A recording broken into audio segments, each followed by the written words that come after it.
हरिओम दोस्तों, राधे राधे, जय श्री कृष्णा। कैसे हैं आप सभी? उम्मीद करती हूँ आप सभी अच्छे होंगे। तो आज 7th क्लास का द्वादश पाठ पढ़ाना था, जिसका नाम है अरण्यम। अरण्यम का अर्थ होता है जंगल। इसमें क्री घ्री त्यज मुच धातु का प्रयोग किया गया है। प्रस्तुत पाठ में पर्यावरण की शुद्धि के सबसे महत्वपूर्ण साधन का वन का वर्णन है। वन जल वायु मिट्टी सबको शुद्ध करते हैं, अतः उनकी रक्षा आवश्यक है। यहाँ पे बताया गया कि पर्यावरण को हमें हमेशा शुद्ध रखना चाहिए। शुद्ध रखना बहुत ज़्यादा महत्वपूर्ण है, क्योंकि पर्यावरण वन जल वायु मिट्टी सबको शुद्ध करते हैं, अतः उनकी रक्षा आवश्यक है। इसलिए पर्यावरण की रक्षा करना आवश्यक है। उनमें अनेक पशु पक्षी अपनी जीवनचर्या संचालन करते हैं। पर्यावरण में अनेक पशु पक्षी रहते हैं और अपने जीवन यापन पर्यावरण के द्वारा ही करते हैं। मानव की व्यापक उन्नति की दृष्टि से वनों का बहुत महत्वपूर्ण है। मानव की व्यापक दृष्टि से देखा जाए तो वन का जो है बहुत अधिक महत्व है। इसलिए वनों के प्रति छात्रों की अभिरुचि उत्पन्न करना इस पाठ का उद्देश्य है। तो इस पाठ को पढ़ने का क्या उद्देश्य है कि इस पाठ को पढ़ के बच्चों के अंदर वन का संरक्षण करना, पर्यावरण को सुरक्षित करना, इन सब की भावना उत्पन्न हो। चलिए अब शुरू करते हैं। वृक्षाणाम समूह अरण्यम वनम वा भवति। वृक्षों के समूह को अरण्य ही जंगल कहलाता है। वृक्षों का समूह अरण्यम वनम वा भवति। वृक्षों का समूह क्या है? जंगल और वन है। अरण्ये प्राकृति संभावः वृक्षाः भवन्ति। जंगल में प्रकृति प्रदा बहुत सारी वृक्ष होती हैं। तत्र वन्य प्राणिनः निवसन्ति, जिसमें वन प्राणी निवास करते हैं, जैसे व्याघ्रः सिंहः भलुकः वानरः शृगाल प्रभृत्या पशवः अरण्ये एव सहज रूपेण निवसन्ति। जिसमें से क्या है? बाघ है, शेर है, भालू है, बंदर है, गीदड़ है। ये सब लोग उसमें सहज रूप से निवास करते हैं, यानी कि मिलजुल कर रहते हैं। अरण्येषु विविधाः वनस्पतयः भवन्ति। जंगलों में बहुत प्रकार के वन होते हैं, वनस्पति होते हैं। तेभ्यः फलानि मिलन्ति, जिसमें क्या होता है? फल मिलता है। अरण्येभ्यः विविधाः अघोषश्च मिलन्ति औषध्यश्च मिलन्ति। अरण्ये विविधाः औषधस्य मिलन्ति। वन में अनेक प्रकार की औषधियाँ मिलती हैं।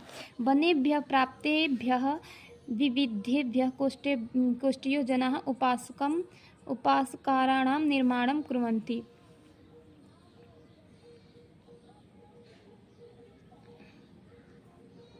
प्राणिनां प्राण रक्षा वन अत्यावश्यकम् अस्ति। प्राणियों के प्राण की रक्षा करने के लिए वन जो है अत्यधिक आवश्यक है। वयम ऑक्सीजन नामकम प्राणवायु धार्यम। हम लोग ऑक्सीजन नामक प्राणवायु को धारण करते हैं। कार्बन डाइऑक्साइड नामकम दूषितम वायु त्यज, और कार्बन डाइऑक्साइड नामक दूषित वायु को छोड़ते हैं। ये सबको पता है कि हम लोग ऑक्सीजन ग्रहण करते हैं और कार्बन डाइऑक्साइड छोड़ते हैं, जिसको पेड़ पौधे ग्रहण करते हैं। वृक्षा दूषितम वायु गृह्णन्ति स्वच्छम वायु मुंचन्ति। जिससे क्या होता है? पेड़ जो हमारे दूषित वायु को लेते हैं और स्वच्छ वायु हमें देते हैं। एतत्थम वृक्षाः परोपकारिणः सन्ति। इसलिए वृक्षों को क्या कहा गया है? परोपकारी कहा गया है। अधुना संसारे पर्यावरण प्रदूषण निरंतरम वर्धमानमस्ति। आजकल जो है वो पर्यावरण का प्रदूषण जो है अधिक बढ़ता जा रहा है। वायु प्रदूषणात् जनाः रुग्णाः भवन्ति। वायु प्रदूषण से लोग रुग्ण होते जा रहे हैं। जीवनोपयोगिनां वस्तुनां मध्ये वायु प्रथमम स्थानमस्ति। जीवन के उपयोग में सबसे पहले वायु का जो है वो प्रथम स्थान है। वायु बिना वयम क्षणमपि न जीवामः। वायु के बिना हम एक पल भी नहीं जी सकते हैं।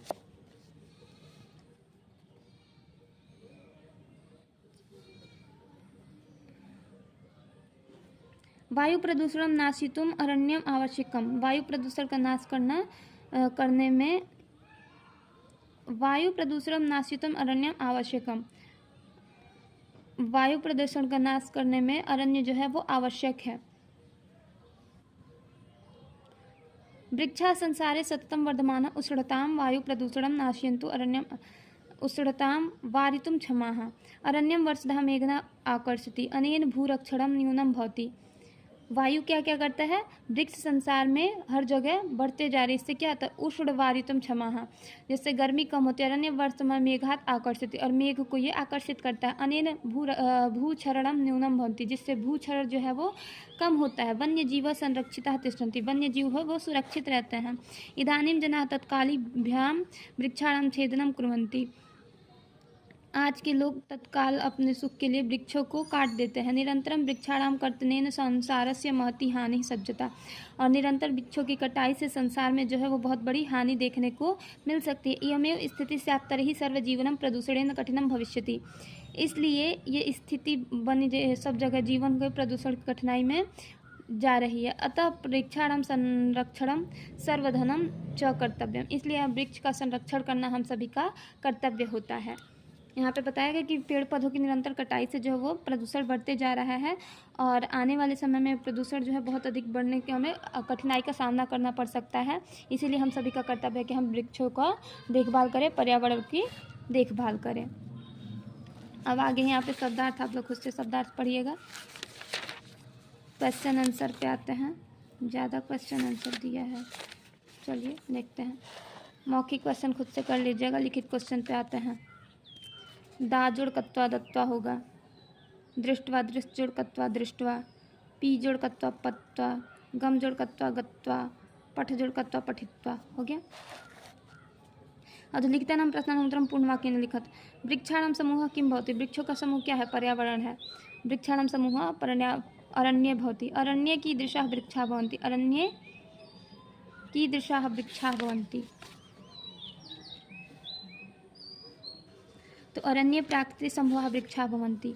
वनेभ्यः प्राप्तेभ्यः कोष्ठकान् जनाः केषां निर्माणं कुर्वन्ति, वनेभ्यः प्राप्तेभ्यः कोष्ठेभ्यः जनाः केषां निर्माणं कुर्वन्ति।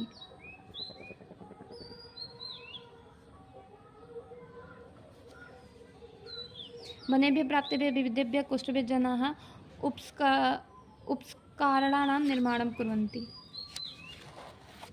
आगे के प्रश्न पे आते हैं हम लोग। वृक्षाः क वायुं गृह्णन्ति, वृक्षाः शुद्ध वायुं गृह्णन्ति। वृक्षाः कम वायु वृक्षाः कम वायु गृह्णन्ति, वृक्ष कौन सी वायु को लेते हैं, तो वृक्षाः अशुद्ध वायु गृह्णन्ति, कार्बन डाइऑक्साइड। वृक्षाः कम वायु मुञ्चन्ति, वृक्षाः शुद्ध वायु मुञ्चन्ति, ऑक्सीजन। कस्य प्रदूषणात् जनाः रुग्णाः भवन्ति, वायु प्रदूषणात् जनाः रुग्णाः भवन्ति। कम विना वयं क्षणमपि न जीवामः, वायु विना वयं क्षणमपि न जीवामः। अरण्ये वर्षरात् कान् आकर्षति, अरण्ये वर्षरात् कान् आकर्षति, मेघः आकर्षति, अनेन वर्षरात् मेघः आकर्षति। केषां निरन्तरं कर्तनेन संसारस्य महती हानि संजाता, वृक्षाः निरन्तरं कर्तनेन संसारस्य महती हानि संजाता। केषां संरक्षणं सर्वधनं च कर्तव्यं, पर्यावरण संरक्षणं सर्वधनं च कर्तव्यम्। अब यहाँ पे कोष्ठक पद पे मिलाते हैं हम लोग। व्याघ्र सिंह भलुकः श्रृगाल प्रभृत्य पशवः, ये आप लोग खुद से करिएगा, इसको ईजी है। अधुलिखितानां पदानां संधि विच्छेदं वा कुरु, संधि विच्छेद करना है। असोध्यस्य, इसको भी आप लोग खुद से करिएगा, कल मैं इसको करा दूँगी, ठीक है। Bye bye.